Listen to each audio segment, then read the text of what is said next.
Buenas tardes, soy el doctor Rojano. Voy a presentar este trabajo. Agradezco al doctor Zapata la oportunidad de poder presentar algunos de los trabajos que estamos desarrollando en el hospital. Estos son los autores, el doctor Beristain, que es nuestro residente, que fue el que encabezó el trabajo, no pudo asistir. Bueno, no me voy a detener mucho en hablar este problema de la obesidad, ya que estamos precisamente en un congreso donde estamos tratando de resolver este problema. Sin embargo, sí quisiera hacer un énfasis que la enfermedad por reflujo gastroesofágico es un padecimiento que sí está muy asociado a la obesidad. Y como sabemos, bueno, pues la enfermedad por reflujo gastroesofágico está asociada a una disfunción del esfínter esofágico inferior en sus diferentes formas o presentaciones. Esto es importante que lo tengamos en consideración para cuando analicemos la fisiopatología que se presenta en estos pacientes con enfermedad por reflujo gastroesofágico. La prevalencia de la enfermedad de obesidad y reflujo pues ha incrementado de manera simultánea, por lo cual se ha tendido a hacer una asociación entre la obesidad y el reflujo gastroesofágico. De tal manera que se dice que, por ejemplo, en los pacientes que tienen un índice de masa corporal entre 25 y 29%, ¿sí?, hay una asociación mayor de padecer de enfermedad por reflujo gastroesofágico. Sin embargo, en la literatura existen pocos estudios que realmente nos hablen precisamente de cuál es el comportamiento de esta enfermedad por reflujo y precisamente en los pacientes con obesidad. Nosotros vamos a ver que en las guías, por lo menos en las guías americanas de endoscopía gastrointestinal, se recomienda que el paciente con sintomatología tenga una panendoscopía previa y la manometría y la pH-metría se ha propuesto en algunos centros como protocolo. Esta es una de las razones o la justificación de nuestro estudio. Nosotros hicimos este estudio donde en el año del 1 de enero del 2010 al 31 de diciembre en la clínica de obesidad del Hospital Gia González se incluyeron de forma prospectiva 86 pacientes para este estudio. En un grupo, 48 pacientes con obesidad mórbida, que eran pacientes que entraron a la clínica de cirugía bariátrica para ser sometidos a un procedimiento bariátrico. En el grupo número 2 se escogieron 38 pacientes con enfermedad por reflujo gastroesofágico no obesos en protocolo de estudio para funduplicatura. Ustedes van a decir cuál era la razón de tratar de comparar pacientes obesos contra pacientes que tenían reflujo. Evidentemente no podíamos comparar pacientes obesos contra pacientes sanos porque era evidente que había una diferencia clara entre los hallazgos. Queríamos ver qué tan similar o cómo se estaba comportando nuestro grupo de obesos en enfermedad por reflujo con otro grupo que ya era, digamos, un grupo control de pacientes con reflujo completamente sintomáticos. Se tomaron estas variables, la edad, el peso, la talla, el índice de masa corporal, la localización del esfínter esofágico inferior, el porcentaje de relajación del esfínter, la peristalsis efectivas, el índice de Mister, los episodios de reflujo ácido y el porcentaje de exposición al ácido, ¿sí? Esto se hizo una base de datos donde se reportaron todos estos hallazgos. Y dentro del protocolo que se realiza en la clínica de motilidad gastrointestinal del hospital, bueno, como protocolo el paciente va preparado y 7 días previos a los dos grupos se le suspenden los medicamentos. ¿Sí? Esto no me voy a detener, simplemente es para cuestiones técnicas si alguien tuviera una duda, pero este es el protocolo que se lleva para el caso de hacer la manometría con el protocolo Castel y con un catéter de estado sólido de esta marca, ¿verdad? Y lo otro que quiero señalar es que se hizo estudios con impedancia intraluminal del esófago. Esto es para fines más específicos, si quisieran alguna pregunta. Sin embargo, lo que sí es importante señalar que ambos grupos fueron estudiados por el mismo grupo de motilistas, es decir, que en tiempo real estos grupos fueron analizados por el Departamento de Fisiología Celular y para el caso de la pH-metría 24 horas también aquí se tienen las especificaciones de los aparatos que se utilizaron y las mediciones que se obtuvieron. No me voy a detener por cuestiones de tiempo, pero vamos a ver. Este tipo de estudio pues, fue un estudio descriptivo, abierto, observacional, prospectivo, transversal. Se registraron variables, se utilizó un sistema SPS de conversión 9 punto para MAC para poder hacer el análisis estadístico y se utilizó la prueba de Kolmogorov-Smirnov para conocer la distribución de la muestra y una prueba de Chi cuadrada y Pearson para hacer una prueba de probabilidad de acuerdo a la prueba de análisis de Fisher. Se hicieron esos para comparar estos patrones de manometría y pechimetría esofágica con obesidad mórbida, que son pacientes candidatos a bypass gástrico. El grupo 1, que es nuestro grupo de estudio, que eran pacientes mórbidos, se incluyeron 48 pacientes con una distribución de 39 mujeres, 9 hombres, y el índice de masa corporal promedio de este grupo fue de 45.9.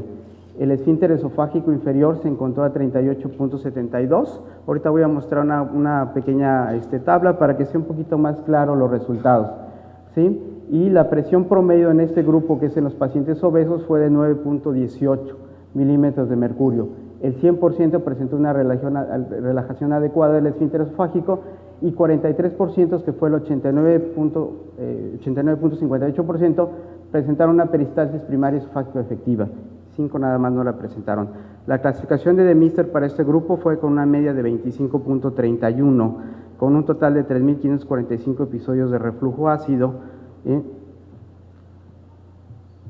Y el grupo 2, que fue nuestro grupo control, digamos, los pacientes que estaban completamente sintomáticos y que acudieron a la clínica de cirugía para enfermedad por reflujo, esta es digamos, la distribución o el comportamiento de nuestro grupo control, 38 pacientes, con esta distribución, 21 mujeres, 17 hombres, pero el esfínter esofágico estuvo a 41.28, la presión fue de 7.85, también el 100% tuvieron una relajación adecuada y 19 pacientes, el 50% presentaron una peristalsis esofágica efectiva, es decir, nada más la mitad y el resto tenían cierta dismotilidad esofágica. La clasificación de Mister para este grupo fue de 39.91%, puntos de la clasificación de Mister, y se reportó un total de 4.015 episodios de reflujo ácido.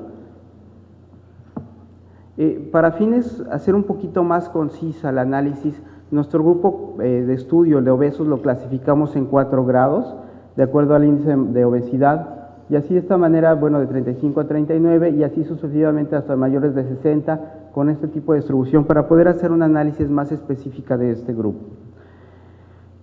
Vamos a ver que los resultados en el grupo 1, el esfínter se ubicó a los 38.72, a diferencia del grupo 2 que se encontró 41%, aquí es donde se encontró diferencias estadísticamente significativas.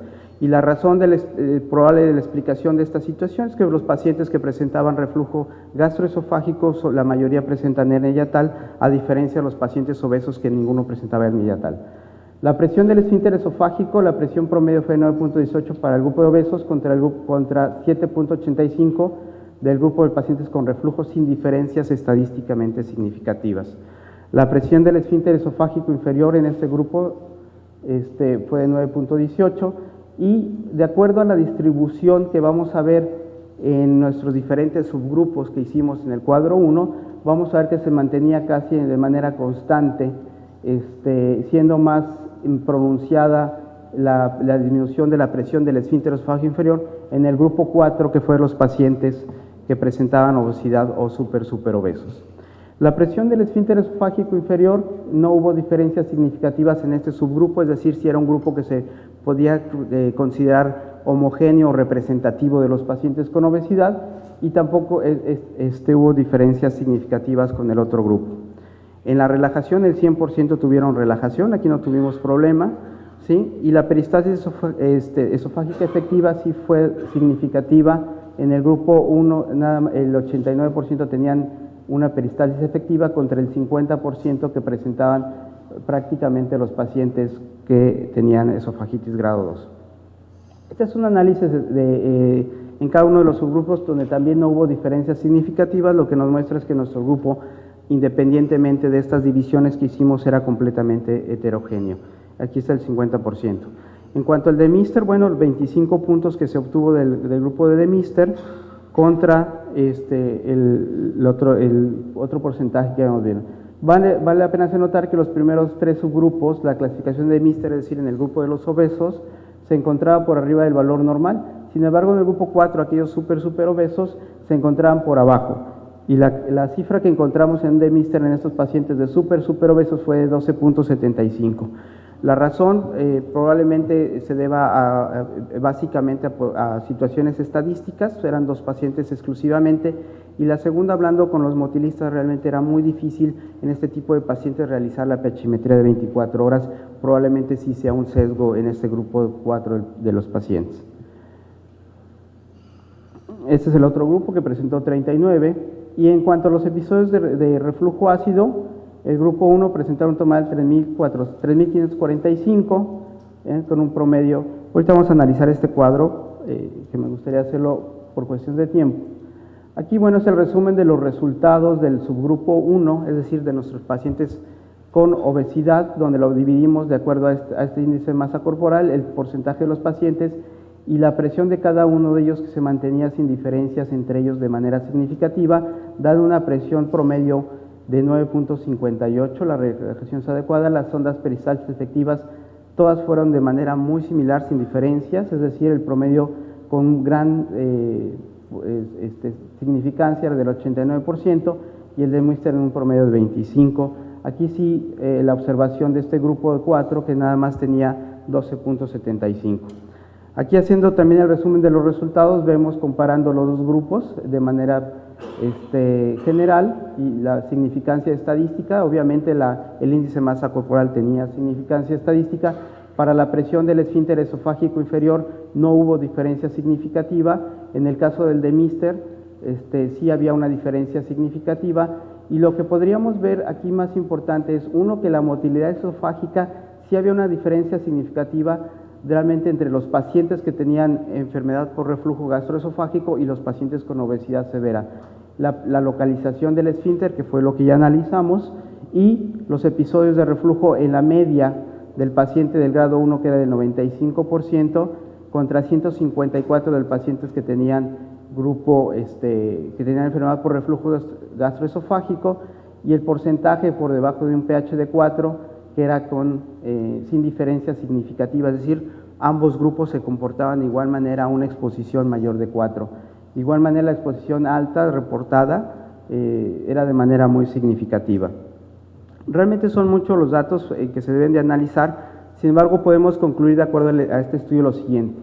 Los pacientes con obesidad mórbida se comportan en su motilidad y fisiología gastrointestinal como pacientes no obesos con ERGE sintomática, es decir, tal parece que los pacientes con obesidad tienen completamente este comportamiento de acuerdo a la disminución de la presión del esfínter esofágico inferior, la presencia de Mister, los episodios de reflujo ácido, el porcentaje de tiempo por debajo de un pH de 4 y la exposición ácida. Esto muestra con significancia estadística, por lo menos en nuestro grupo de estudio.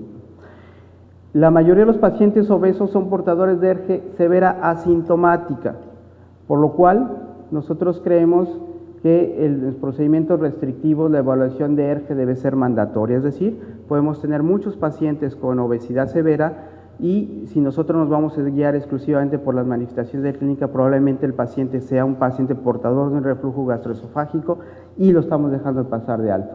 En los pacientes obesos no se observan alteraciones de la motilidad esofágica, y eso pues básicamente es muy importante tenerlo en consideración. Fue un dato que se arrojó dentro del estudio y que nos puede explicar mucho por qué el paciente obeso no tiene estos síntomas de reflujo gastroesofágico. Finalmente, nuestros datos apoyan que la obesidad representa un factor de riesgo importante para presentar ERGE, con un patrón de comportamiento fisiopatológico similar al paciente no obeso con enfermedad por reflujo gastroesofágico severo, que son generalmente candidatos a tratamiento quirúrgico de la obesidad. Bueno, eso ya. Muchas gracias.